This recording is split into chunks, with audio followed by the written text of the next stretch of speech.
তো বাবুরে ভাই কি বলবো, নতুন বছর এলেই না আমরা সবাই হঠাৎ করে লাইফ কোচ, ফিটনেস গুরু, সিইও সবকিছু একসাথে হয়ে যায়। 31শে ডিসেম্বর রাত 11টা 59 মিনিটে আমি ভাবছি আমি নিজেকে এতটাই চেঞ্জ করব যেন আমি মানুষ থেকে ব্র্যান্ড হয়ে যাই। 12টা বাজার সাথে সাথে স্ট্যাটাস হ্যাপি নিউ ইয়ার। মনে মনে তখন একটা জিনিসই ঘুরছে, ভাই জীবনটা তো এবার নেটফ্লিক্সের সিরিজ হয়ে যাবে। কিন্তু বাস্তবতা কখন আসে জানো? 2 জানুয়ারির সকালবেলায় অ্যালার্ম বাজে আর আমি বলি ভাই এটা কোন সাল, 2026? না না না, 2025ই ঠিক ছিল। নতুন বছরের মোটিভেশন বলে যে সকাল 5টার সময় উঠো, আর বাস্তবতা বলে যে আর একটা অ্যালার্ম দিয়ে রাখ মানবিক কারণে। মোটিভেশন বলে যে সুগারটা ছেড়ে দাও এবার, আর বাস্তবতা বলে যে আর একটা লাড্ডু খেয়ে নে, কিচ্ছু হবে না, নতুন বছর তো একটু মিষ্টি দিয়ে শুরু কর। আর জিম মোটিভেশন, বাবুরে মনে হয় এবার বডি বানাবোই। জিমে জয়েন করার সাথে সাথে ট্রেনার জিজ্ঞেস করে কয়দিন আসবে, আমি বলি লাইফ টাইম। 3 দিন পরে ট্রেনার ফোন করে বলছে দাদা তুমি আসছো না কেন? তখন আমি মনে মনে বলি যে ওই দিন মোটিভেট ছিলাম কিন্তু পার্মানেন্ট মোটিভেট হতে পারিনি। আর নতুন বছরে হঠাৎ করে আমরা কেমন জানি ডিসিপ্লিন মেনটেন করি।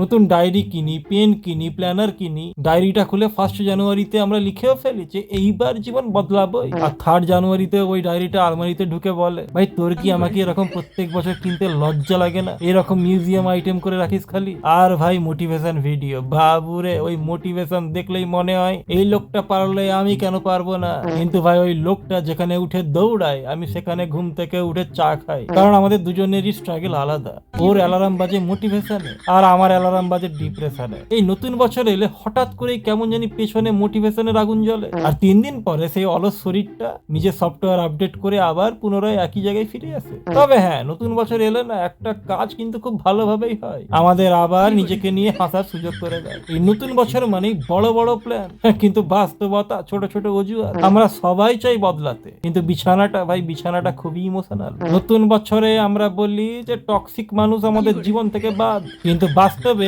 নিজেই তো সব থেকে বড় টক্সিক। রাত 3টা অব্দি ফোন ঘাটা আর তারপর সকালবেলায় আবার নিজের উপর রাগ করা। ভাই কি বলবো, নতুন বছরে আমরা এতটাই মোটিভেশন পেয়ে যাই যে সকালবেলায় ঘুম থেকে উঠে পুরনো বন্ধুকে ফোন করে বলি ভাই এই বছর কিন্তু সিরিয়াস। আর বন্ধু বলে ভাই তুই তো আগের বছরে সিরিয়াস ছিলি তোর গার্লফ্রেন্ডকে নিয়ে। নতুন বছরের প্রতিজ্ঞা হলো ভাঙার জন্যই বানানো। প্রতিজ্ঞা মানে হচ্ছে আমি ততক্ষণ চেষ্টা করবো যতক্ষণ না বিরিয়ানি আসে। কিন্তু ভাই যাই বলো না কেন, এই মোটিভেশন আর বাস্তবতাই হচ্ছে আসল মজা। কারণ আমরা কেউ পারফেক্ট না, আমরা মানুষ।